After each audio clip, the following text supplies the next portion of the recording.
Bulletin में सबसे पहले बात करेंगे अरब लीग और ओआईसी का मुश्तरका सरबराह इजलास सऊदी दारहुकूमत रियाद में जारी है। ईरान, तुर्की, सऊदी अरब, कतर और कुवैत के सरबराहान हुकूमत ने गजा में फौरी जंगबंदी का मुतालबा किया है।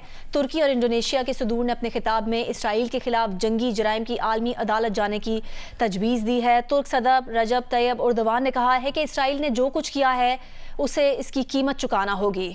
ईरानी सदर इब्राहिम रईसी ने अपने खिताब में कहा कि गजा के लोग उम्मत के हीरो हैं। तमाम मुस्लिम ममालिक को मज़ाहमत और हमास की हिमायत करनी होगी। गजा के लोगों को इस वक्त करारदादों की ज़रूरत नहीं है। फौरी तौर पर रफ़ा क्रॉसिंग खोलकर इमदाद गजा पहुँचाना होगी। मिस्र गजा में इंसानी इमदाद पहुँचाने के लिए ताउन करे। मुस्लिम ममालिक फौरी तौर पर गजा के लिए इमदादी काफ़िले रवाना करें। मज़ाहमत करने वाले हमारे हीरो हैं, उन्हें नाकाम होने नहीं देंगे।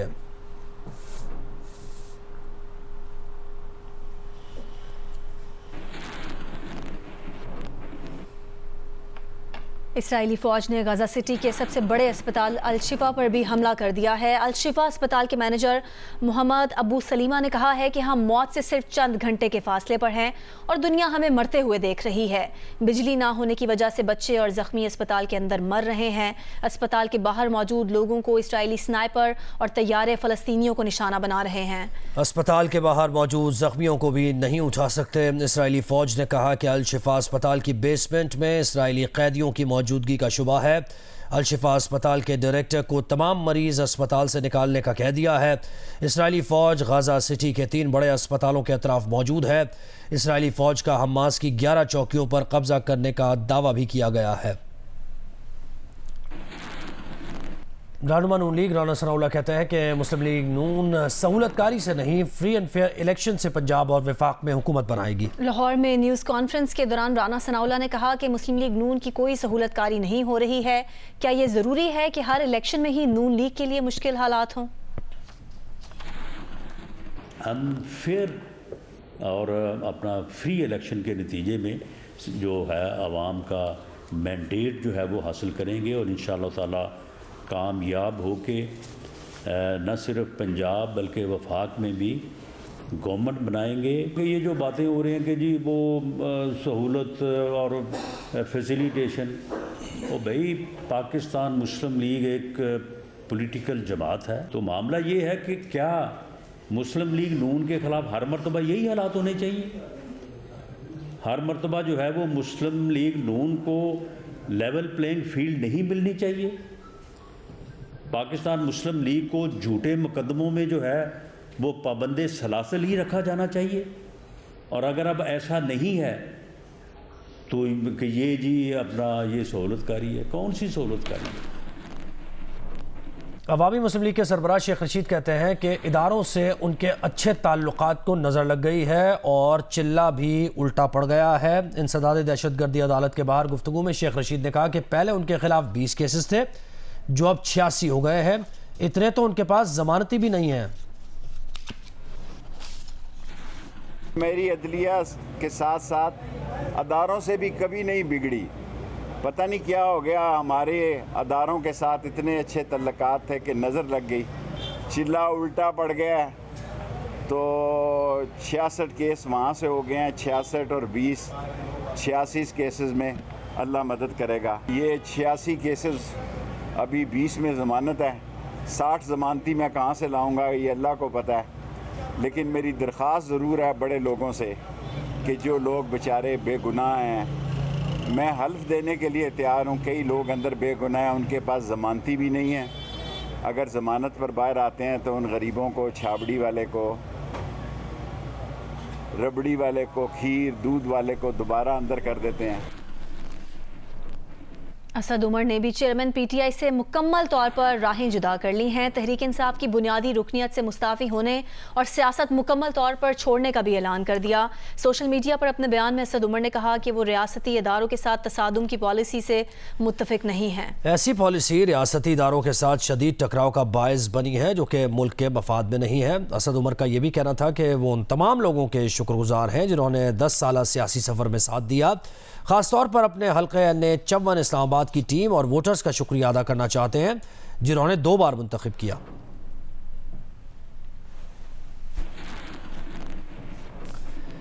खैबर पख्तूनख्वा के निगरान वज़ीर आला आज़म खान को चारसद्दा के इलाके पड़ांग में सपुर्द खाक कर दिया गया। आज़म खान आज सुबह 90 साल की उम्र में पेशावर में इंतकाल कर गए थे। आज़म खान को गुज़श्ता रोज़ हैज़े में मुब्तला होने के बाद पेशावर के अस्पताल मुंतकिल किया गया था। उन्हें आज दौरान इलाज दिल का दौरा पड़ा जो जानलेवा साबित हुआ। आज़म खान 10 नवंबर 1933 को पड़ांग चारसदा में पैदा हुए। आज़म खान ने 21 जनवरी को हलफ उठाया था।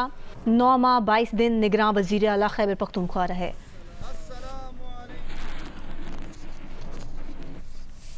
अभी आपको बताएं कि निगरान वज़ीर आला के इंतकाल की सूरत में नए निगरान वज़ीर आला का तकर्रुर कैसे होगा। आइन में निगरान वज़ीर आला के इंतकाल या मुस्ताफ़ी होने की सूरत में नए निगरान वज़ीर आला के तकर्रुर का तरीका मौजूद नहीं है। मुमताज़ माहिर कानून अशतर औसाफ ने जियो न्यूज़ से गुफ्तगू में कहा कि वज़ीर आला और कायदे हिज़्ब इख्तलाफ मौजूद ना होने की वजह से निगरान वज़ीर आला का तकर्रुर इलेक्शन कमीशन को करना होगा। यकीनन एक आईनी सिचुएशन क्रिएट हो गई है। एक ऐसी सिचुएशन है जिसमें आइन में बराह रास्त इसमें कोई जवाब नहीं है। अगर कोई वज़ीर आला छोड़ दे अपने ओहदे को या वो उनका इंतकाल हो जाए जिस तरह भी हुआ है, तो उनकी रिप्लेसमेंट के लिए एज सच कोई मैकेनिज्म नहीं मौजूद। आइन में ये 224 है आर्टिकल जिसके तहत केयर टेकर्स का इंतखाब होता है और उसके अंदर एक मैकेनिज्म दिया गया है और वो कायदे हिज़्ब इख्तलाफ और कायदे ईवान यानी आउटगोइंग चीफ मिनिस्टर की मशावरत से होता है। लेकिन अगर उनमें कंसेंसस ना हो सके तो फिर ये मामला जो है वो पार्लियामेंट्री कमेटी और उसके बाद जो है वो इलेक्शन कमीशन के पास चला जाता है। अब क्योंकि ना इस वक्त असेंबली है इसलिए ना वो कमेटी है ना वो लोग हैं, तो मेरी नज़र में ना इस वक्त चीफ मिनिस्टर हैं जो कि और कायदे हिज़्ब इख्तिलाफ भी जो हैं वो भी सरवाइव नहीं करते। सिर्फ जो सरवाइव करते हैं वो स्पीकर करते हैं। तो मेरी नज़र में ये इलेक्शन कमीशन के तरफ ही हमें देखना पड़ेगा कि इलेक्शन कमीशन जो है उसका वो अपने इख्तियारात को इस्तेमाल करते हुए इनका करें। साबिक सेक्रेटरी इलेक्शन कमीशन कुंवर दिलशाद कहते हैं कि सेनेट में कायदे ऐवान और कायदे हिज़्ब इख्तिलाफ मौजूद हैं। दोनों बैठकर निगरान वज़ीर आला के तकर्रुर का फैसला कर सकते हैं। जियो न्यूज़ से गुफ्तगू में कुंवर दिलशाद ने कहा कि इत्तफाक़ राय न होने की सूरत में मामला इलेक्शन कमीशन के पास जाएगा। सेनेट फैसला करेगी। सेनेट में लीडर ऑफ द हाउस और लीडर ऑफ द अपोजिशन बहमी मशावरत से किसी एक नाम पर अगर इत्तेफाक राय नहीं होता तो फिर ये मसला इलेक्शन कमीशन पाकिस्तान के पास जाएगा और आइन के आर्टिकल 224 में ये तमाम तरीका वाज़ा किया गया है कि अगर किसी हंगामी हालात पैदा हो जाए और असम्बलियाँ भी तहलीफ हो चुकी हों तो फैसला सेनेट करती है। तो सेनेट भी इसमें मौजूद है, लीडर ऑफ द हाउस भी मौजूद है, लीडर ऑफ द अपोजिशन भी मौजूद है। वहाँ बैठ के फैसला करेंगे। वो किसी नतीजे पर नहीं पहुँचते तो फैसला इलेक्शन कमीशन पाकिस्तान में रेफर हो जाएगा और इलेक्शन कमीशन पाकिस्तान जो फैसला करेगा। ये सारा प्रोसीजर 1 हफ्ते तक चलेगा। जब तक नया वज़ीर आला का फैसला नहीं हो जाता उस वक्त तक गवर्नर के पास तमाम इख्तियार चले गए हैं और सूबे का तमाम इंतजाम जो है वो गवर्नर चलाएंगे। दीगर खबरें शामिल करेंगे। निगरान वज़ीर आला पंजाब मोहसिन नकवी का रात गए बेनज़ीर भुट्टो अस्पताल और होली फैमिली अस्पताल का दौरा। वज़ीर आला पंजाब ने बेनज़ीर भुट्टो अस्पताल के इमरजेंसी ब्लॉक में मरीजों के लिए फराहम करदा तिब्बी सहूलतों का जायजा लिया। निगरान वज़ीर आला पंजाब मोहसिन नकवी ने बेनज़ीर भुट्टो अस्पताल के इमरजेंसी ब्लॉक के इस्तक़बालिया पर मौजूद लोगों से तिब्बी सहूलतों के बारे में दरियाफ्त किया।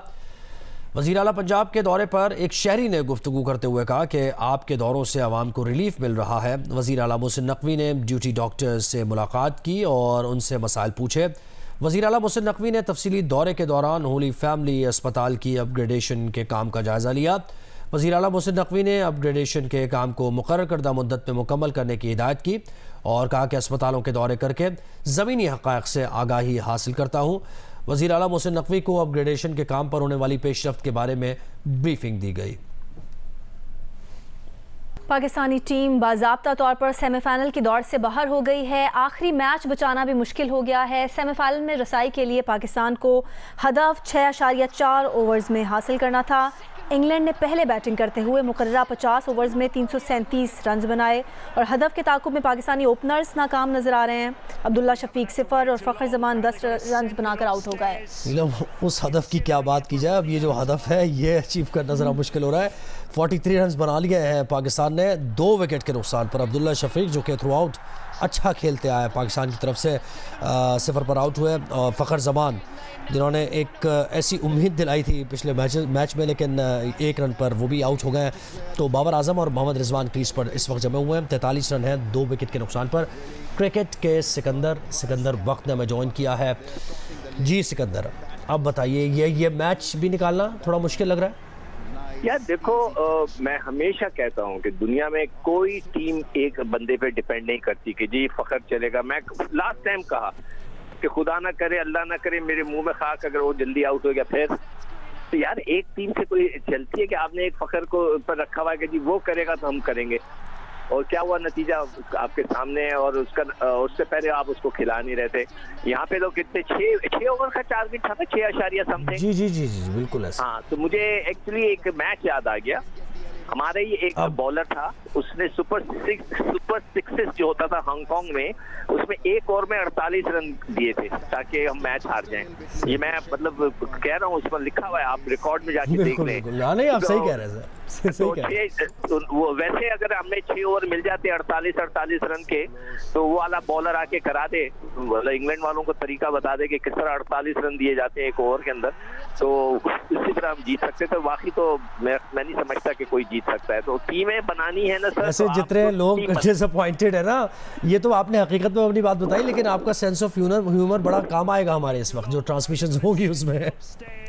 सेंस ऑफ ह्यूमर नहीं है, ये हकीकत है। ये तो है। आप गूगल में जाकर देख लें। एक बहुत मशहूर क्रिकेटर, वो उस वक्त के कैप्टन थे, उन्होंने उस बॉलर को हाथ में बॉल दी कि मुझे 48 रन करवा के दो, उसने करवा दिए रन। नहीं, ये तो हकीकत है, मैं आप इसमें इनकारी नहीं, लेकिन मैं वैसे कह रहा हूँ कि हालात और वाकयात जो है, तो थोड़ा सा जरा लाइटर बोर्ड पे भी जब ट्रांसमिशन में आप आए तो जरा बात। अच्छा ये कहिए सिकू कि जैसे आपने फ़खर जमान की भी हम बात कर रहे हैं या दीगर बैट्समैन की भी, फ़खर जमान को भी इम्प्रूव करने की ज़रूरत है। उम्मीदें तो उन्होंने बनाई थी, लेकिन मिड विकेट सिर्फ खेल लेना, अगर उनके जोन में बॉल आ रहा है मिड विकेट पे वो मार रहे हैं, लेकिन अदर देन दैट तो उनकी कोई शॉट्स हमारे किटी में नज़र नहीं आती है कि वो मार सकते हैं।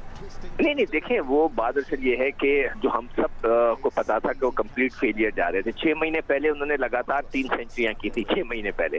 उसके बाद वो फेल होते रहे। हम सब कह रहे थे कि अब इनको ड्रॉप करो। उनको ड्रॉप किया, मगर इनिशियल मैचेस के बाद उनको दोबारा टीम में लाना चाहिए था, इसलिए कि मार धाड़ का बंदा आपके पास एक ही है। आपने तो लड़के ही तैयार नहीं किए, आपके पास कोई ऐसा प्लेयर ही नहीं है कि जो 1 ओवर में 2 छक्के मार दे, या इस किस्म का प्लेयर ही नहीं बना है ना। तो अब वो उसको खिलाना इसलिए मस्त था, और आप उसी के ऊपर डिपेंड कर रहे थे। उसको 1 मैच दिया आपने पूरे वर्ल्ड कप के अंदर, या 2 मैच दिए, तो दिस इज अनफेयर ना। तो अब कप्तान को खुद सोचना चाहिए कि उसने तैयारी क्यों की, और वो कहता है कि मैं अब आकर सोचूंगा, प्लान करूंगा, मीटिंग करूंगा। उसको तो इस मैच के फौरन बाद चाहिए खुद अपनी इज्जत के साथ कह के यार अब मैं कंटिन्यू नहीं रखना चाहता, मैं अपने बैटिंग पे कंसंट्रेट करना चाहता हूँ, और बैटिंग करे, रन करे। बिल्कुल, हमारा टॉप बैट्समैन है, जबरदस्त बैट्समैन, बहुत शुक्रिया। बात बाकी, मुलाकात बाकी, टूर्नामेंट्स भी हैं, अभी सीरीज भी आएगी, जीत भी होगी, सब कुछ होगा। बहुत शुक्रिया इंशाल्लाह। भारत में जारी वर्ल्ड कप तमाशाइयों के एतबार से सबसे बड़ा क्रिकेट वर्ल्ड कप बन गया। अब तक 10 लाख से ज्यादा फैंस मैचेस देखने स्टेडियम्स पहुंच चुके हैं। तमाशाइयों का संगमील अहमदाबाद में साउथ अफ्रीका और अफगानिस्तान के मैच में उबूर हुआ। ICC क्रिकेट वर्ल्ड कप जो इख्तिताम की जानिब बढ़ रहा है। गुज़श्ता रोज़ जनूबी अफ्रीका और अफगानिस्तान के मैच के दौरान एक और संगे मील उबूर हो गया। क्रिकेट वर्ल्ड कप के मैचेस देखने वाले तमाशाइयों की तादाद 10 लाख से ज्यादा हो गई, और ये फैंस का सबसे बड़ा क्रिकेट वर्ल्ड कप बन गया। ICC के मुताबिक अहमदाबाद के नरेंद्र मोदी स्टेडियम में 10 लाख तमाशाइयों का संगे मील उबूर हुआ। भारत में वर्ल्ड कप के मैचेस 10 स्टेडियम्स में जारी हैं, जबकि मेगा इवेंट में अभी सेमीफाइनल्स और फाइनल होना बाकी है। पाकिस्तान क्रिकेट टीम के कप्तान बाबर आजम की कप्तानी छोड़ने की खबरें गर्दिश कर रही हैं, और इम्कान जाहिर किया जा रहा है कि बाबर आजम वतन वापसी पर कप्तानी के हवाले से कोई अहम फैसला करेंगे। ICC वर्ल्ड कप में पाकिस्तान की खराब कारकर्दगी के सबब कप्तान बाबर आजम तनकीद की जद में हैं। ज़राए का कहना है कि बाबर आजम अपने मुस्तकबिल के हवाले से करीबी दोस्तों से मुशावरत कर रहे हैं। कोलकाता में साबिक चेयरमैन PCB रमीज राजा और बाबर आजम के दरमियान भी मुलाकात हुई। इम्कान जाहिर किया जा रहा है कि बाबर आजम मौजूदा सूरत हाल में कप्तानी से अलग होने पर सोच रहे हैं। ज़राए का यह भी कहना है कि बाबर आजम इंडिया में ही फैसला करने का इरादा रखते थे, लेकिन अब वो वतन वापसी पर इसका फैसला करेंगे। ज़राए का कहना है कि बाबर आजम ने वाइट बॉल क्रिकेट की कप्तानी से अलग होने का फैसला किया है, लेकिन करीबी दोस्तों ने उन्हें तीनों फॉर्मेट से अलग होने का मशवरा दिया है क्योंकि आगे ऑस्ट्रेलिया के खिलाफ अवे टेस्ट सीरीज है, वहाँ बड़े बड़े कप्तान नाकाम हो चुके हैं।